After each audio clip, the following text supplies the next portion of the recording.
¿Para qué podría servirle a un ingeniero químico o a un ingeniero metalúrgico el estudio de la evolución de las teorías administrativas y las corrientes o paradigmas de la administración que han surgido a lo largo de ellas?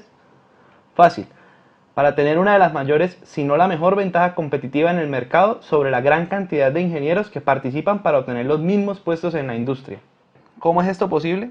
Los conocimientos básicos sobre las áreas propias de cada ingeniería vienen cubiertos después de 5 años en promedio de estudio y apropiación de estos conceptos, de tal manera que a la hora de verlos aplicados en un trabajo o en una pasantía, serán familiares, y si el desarrollo del proceso de conocimiento de la carrera fue el correcto, y si éste se está renovando periódicamente, entonces todos tendríamos las mismas opciones al desarrollar un trabajo.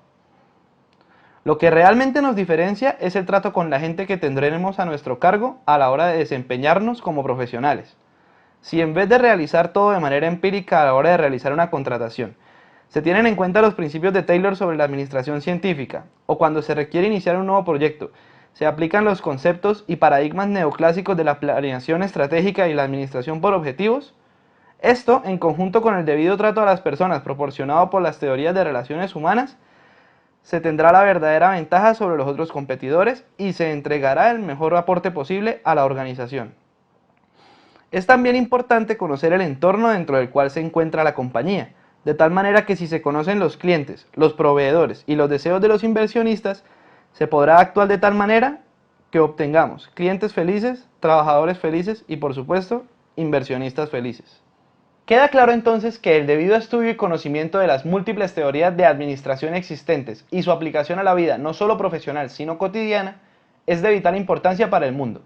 Entonces comencemos y conozcamos de manera general cómo durante la historia se han venido desarrollando nuevos pensamientos acorde a los sucesos históricos que iban ocurriendo. Los comienzos de la historia de la teoría administrativa podrían remontarse hasta la antigua Grecia y Roma, cuyo principal aporte fue el de una persona jurídica. También se encuentran en la organización militar los conceptos de disciplina y jerarquía, así como en la iglesia un orden empresarial. Para hablar de un primer gran pensador de la administración, se puede hablar de Nicolás Maquiavelo en los años 1500, y más adelante, en 1700, la revolución industrial hace que se vuelva cada vez más y más necesario estudiar cómo manejar las compañías.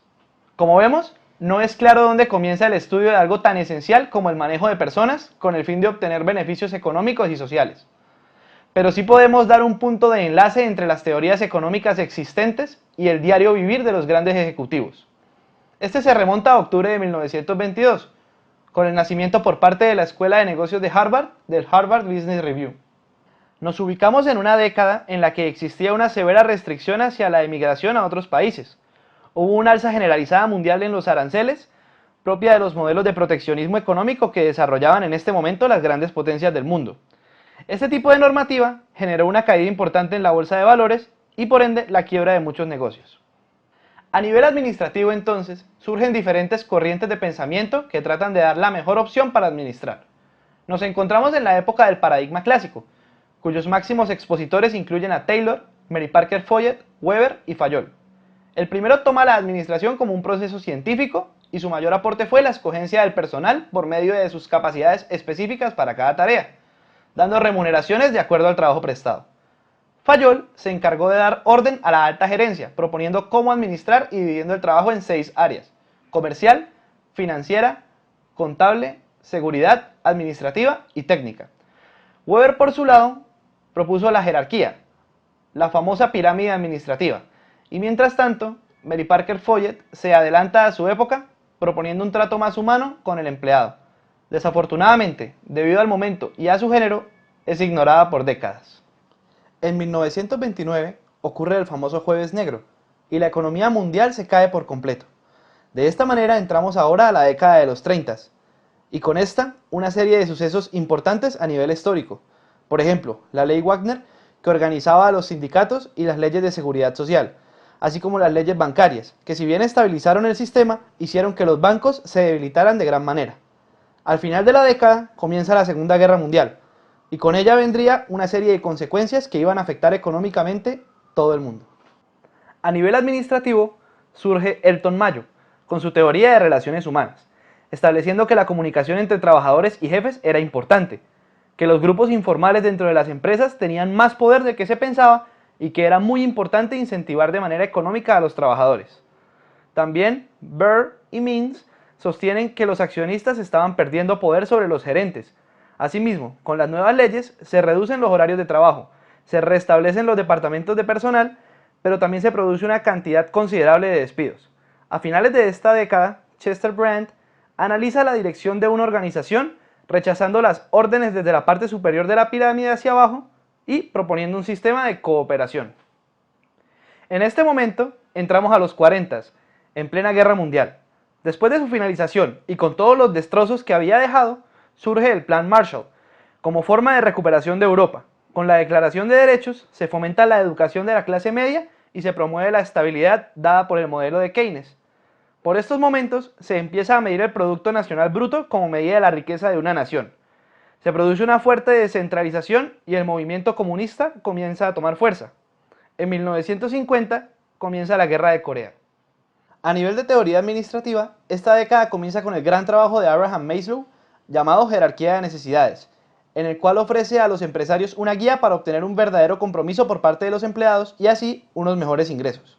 Viene ahora una teoría bastante importante y es la de la toma de decisiones planteada por Herbert Simon en 1947.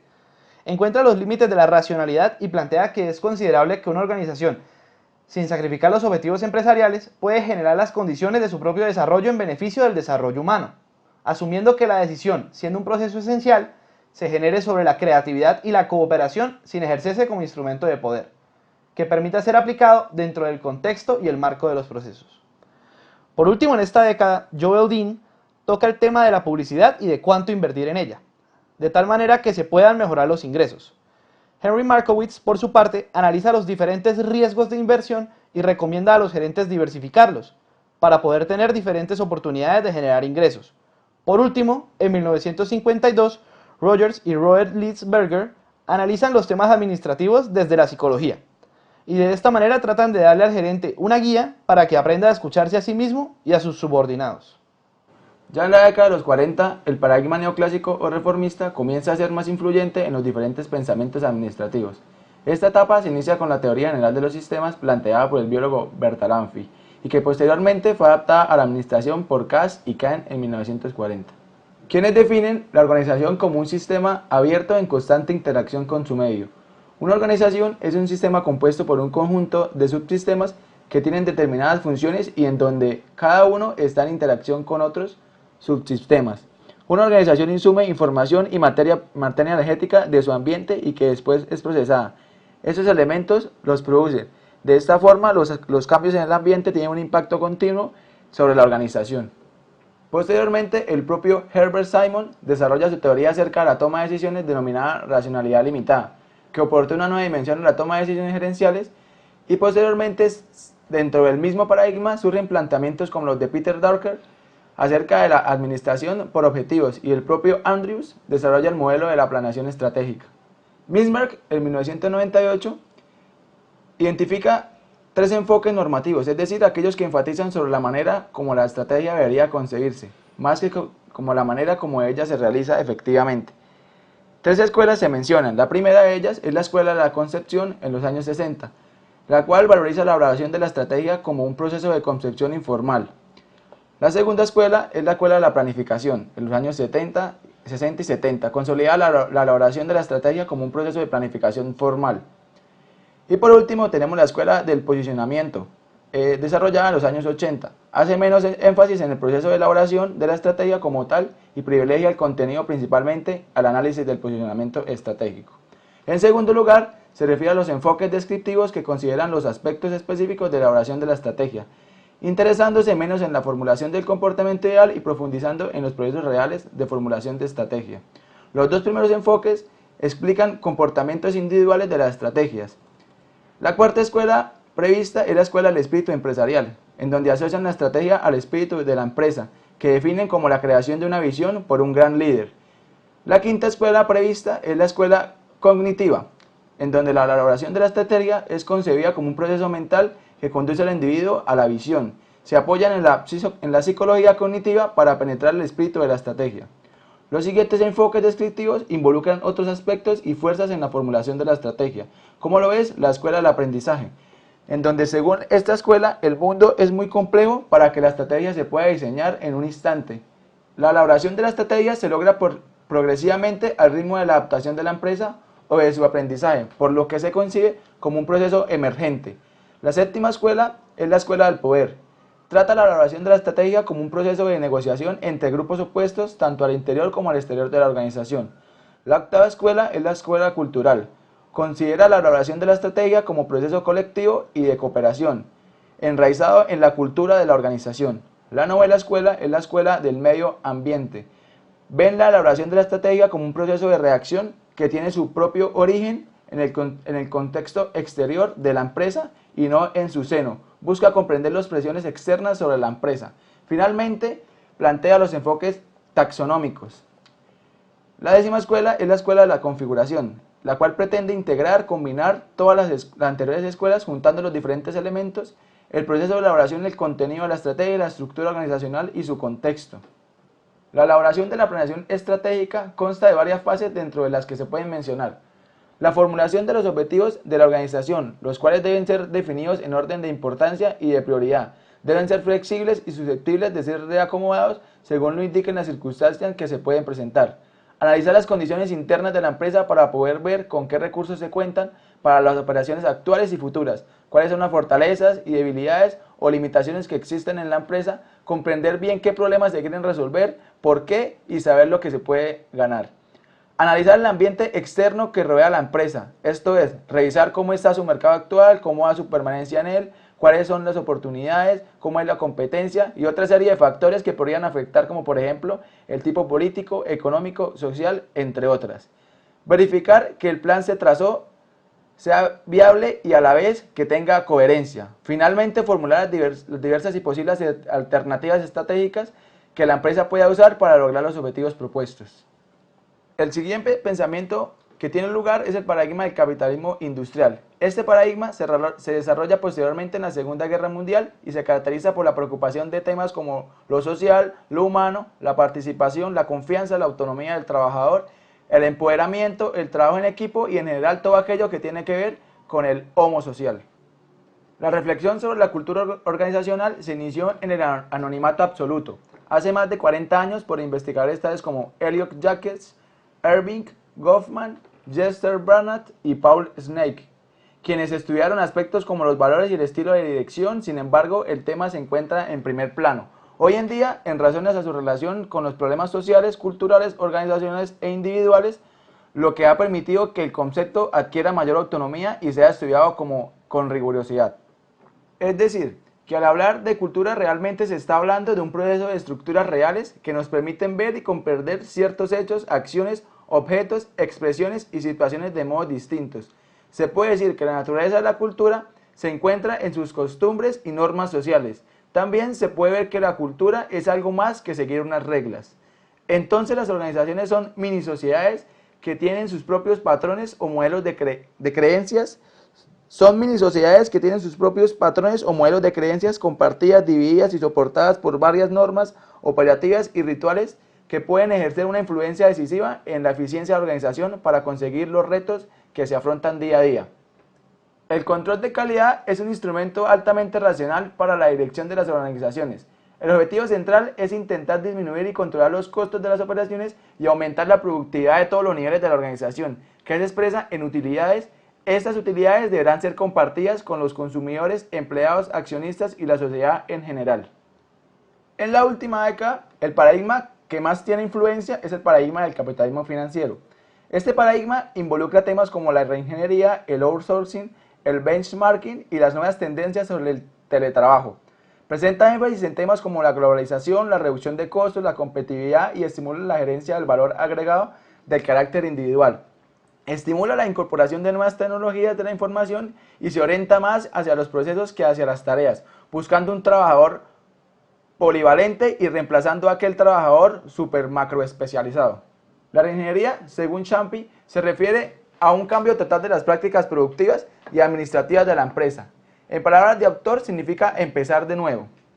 Es decir, lo que significa es abandonar procedimientos establecidos hace ya mucho tiempo y examinar otra vez desprevenidamente el trabajo que se requiere para crear el producto o servicio de una compañía y entregarle algo de valor al cliente. Esto, en otras palabras, quiere decir rediseñar la empresa, establecer nuevas formas de administración, procedimientos, ejecución de tareas, entre otros. Champi resalta la relación que existe entre reingeniería y cambio total, ya sea porque se está en graves dificultades, donde ya no tienen remedio, se cambia o desaparece cuando se detectan futuros problemas o aún cuando se está funcionando perfectamente. Aceptando la metáfora que indica que la administración es un brazo armado de la economía, podríamos señalar que la respuesta americana al desafío japonés se materializa en el campo de la administración de empresas, en la adopción de las llamadas estrategias de cambio radical, en la reestructuración de empresas, en la privatización de empresas públicas, en la aplicación de reingeniería, en la descentralización de las unidades de producción de alta tecnología y en el gran retroceso histórico que se da con la aplicación de la subcontratación o el outsourcing. Pero no todo es negativo. A lo anterior hay que agregar la gran revolución tecnológica que se produce en la última década, como la consolidación en los enormes desarrollos de las nuevas tecnologías de la información y las comunicaciones, que consecuentemente transforman el mundo de la producción y de los negocios. Conocidos también como subcontratación, tercerización o externalización, es una de las consecuencias del nuevo liberalismo económico para desregularizar las relaciones laborales y que permita a las empresas concentrarse en sus procesos críticos y que los demás lo entreguen a terceros. El outsourcing es cada vez más la respuesta común a la pregunta que se hace los empresarios para proporcionar un mejor servicio a los clientes, fabricar o comprar. El outsourcing, combinado con otras técnicas, está creando un ambiente sofisticado, totalmente nuevo, en la relación cliente-proveedor. A través de esta relación se busca que exista una cooperación intensa entre el cliente y el proveedor, en que los proveedores adopten los mismos sistemas que los clientes de manera de proporcionar así una mejor relación del trabajo. Delegar responsabilidades y compromisos que son inherentes a la esencia del negocio ha sido una constante en las organizaciones. Al comienzo de la era postindustrial se inicia la competencia de los mercados globales y es entonces cuando la empresa decide que otros asuman responsabilidades porque no parecía suficiente su capacidad de servicios para acompañar la estrategia del crecimiento. Hoy en día se habla de volver al inicio y retomar estos conceptos bajo el nombre de reingeniería de procesos. La realidad es que siempre se ha hecho outsourcing, pero como una concepción probablemente equivocada. Hay que tratar de sacar el mejor provecho posible a un programa de esta índole y darle valor agregado para obtener una solución efectiva a los procesos empresariales. Estas son, de manera global, las corrientes de la teoría administrativa que han tenido lugar durante el transcurso de la historia y que han permitido a las organizaciones crecer en cada uno de sus aspectos administrativos y aumentar sus ingresos.